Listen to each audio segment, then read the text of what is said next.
Assalamualaikum warahmatullahi wabarakatuh. Perkenalkan, nama saya Amalia Faska dengan nomor NIM 2023 1011 0311 021.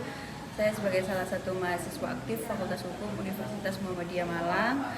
Di sini saya bersama dengan Ibu Amirah Gaida Dayana. Beliau merupakan anggota DPRD Kota Batu periode 2019 sampai 2024 dan 2019 sampai 2029. Saya di sini bersama dengan Ibu Amirah ingin melakukan wawancara mengenai politik.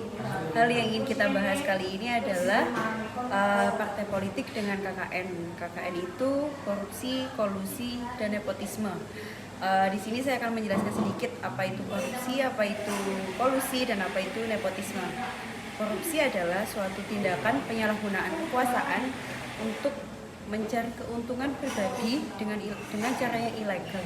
Sedangkan kolusi adalah suatu perjanjian atau kerjasama antar pihak yang seharusnya bersaing dengan independen untuk saling menguntungkan dan dilakukan dengan cara yang tidak etis atau melanggar hukum.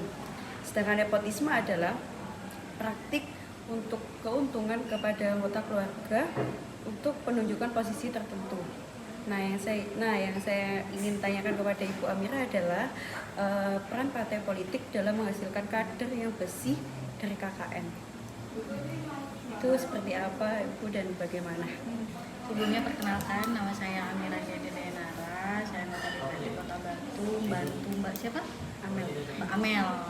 Dalam tugasnya kali ini terkait dengan bagaimana peran partai politik dalam menghasilkan kader yang bersih dari KKN. Jadi perlu diketahui bahwasanya partai politik di Indonesia ini ada lebih dari 20 partai. Jadi saya salah satu. Dari pengkaderan maupun ADART partai ini berbeda-beda setiap partainya. Jadi kalau saya sendiri pengkaderan itu yang utama, bahwasanya partai kita punya kader mulai dari tingkat bawah, yaitu anak ranting, PAC, DPC, DPD maupun DPP pusat. Jadi pengkaderan itu sudah benar-benar di SK-kan juga, jadi sesuai hukum yang berlaku. Terus habis itu sesuai dengan ADART partai kita. Terus yang kedua juga peran partai politik menghindari KKN ini. Jadi kita itu mulai dari anak ranting dan sampai tingkatan tinggi itu harus dibekali dengan pendidikan partai politik, pendidikan Pancasila, pendidikan undang-undang dan sebagainya. Jadi setiap kader kita punya pegangan di mana dia harus melaksanakan tugas konstitusinya, harus diimbangi dengan pendidikan Pancasilanya, undang-undangnya dan lain-lain. Jadi dia punya pegangan. Jadi tidak serta-merta anggota partai melaksanakan kebijakan yang di luar dari konstitusi yang kita pegang seperti itu. Itu yang kedua. Yang ketiga, kita mesti selalu evaluasi dalam bentuk apa. Jadi setiap anak ranting maupun saya yang ditugaskan di legislatif ataupun ada anggota partai kita yang ditugaskan di eksekutif itu punya evaluasi atau punya penilaian apakah orang-orang ini masih layak berada di partai atau tidak, ataukah pernah melakukan tindakan hukum apa aja, itu ada evaluasinya dan itu berkala. Jadi DPC diawasi oleh DPD dan DPP. Maksudnya kota diawasi provinsi dan pusat. Provinsi diawasi oleh pusat, seperti itu.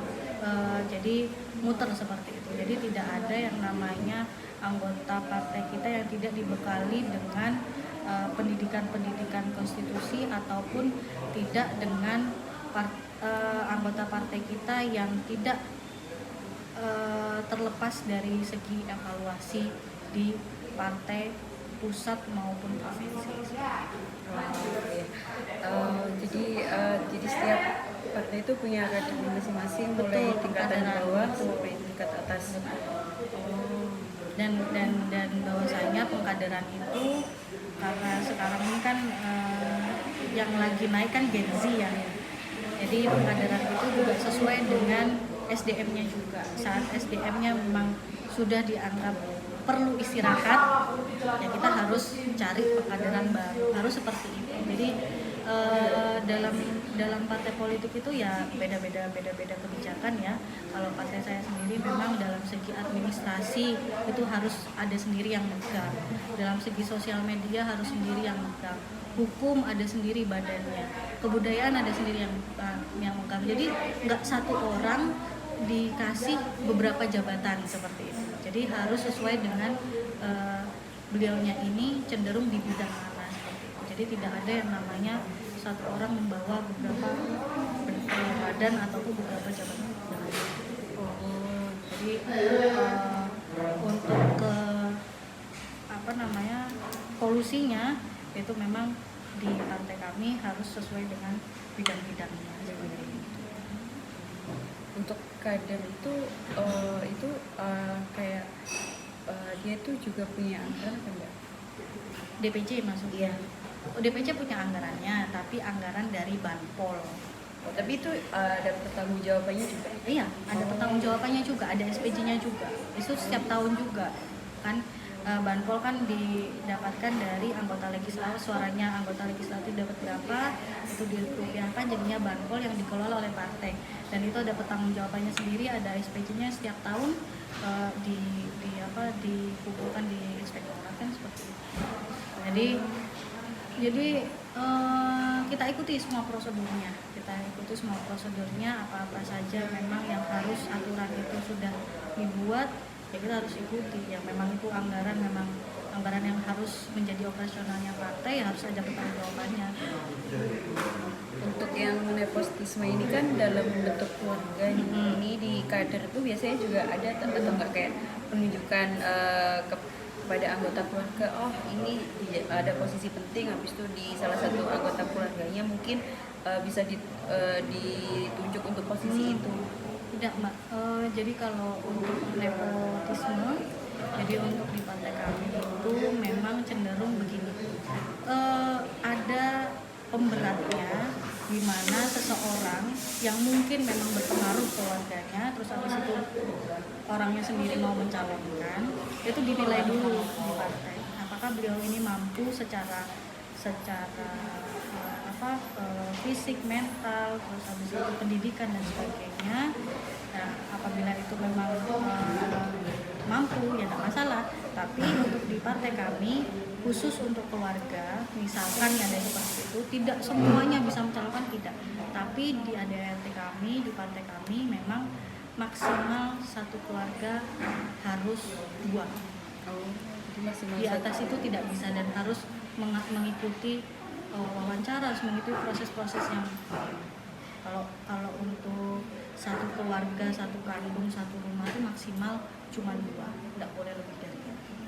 Jadi tidak ada yang bahasa nepotisme sampai ke bawah-bawah, itu memang tidak ada. Jadi harus melalui proses-proses, ya proses-proses utamanya ya bagaimana misalnya dia mencalonkan, proses utamanya dari segi pendaftaran seperti apa, terus kalau dalam segi keluarga ya harus maksimal 2, nggak boleh lebih dari itu.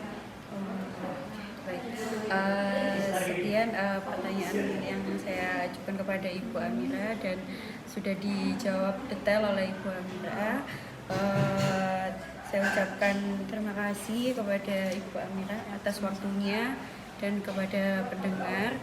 Maaf bila ada salah kata. Saya tutup. Wassalamualaikum warahmatullahi wabarakatuh.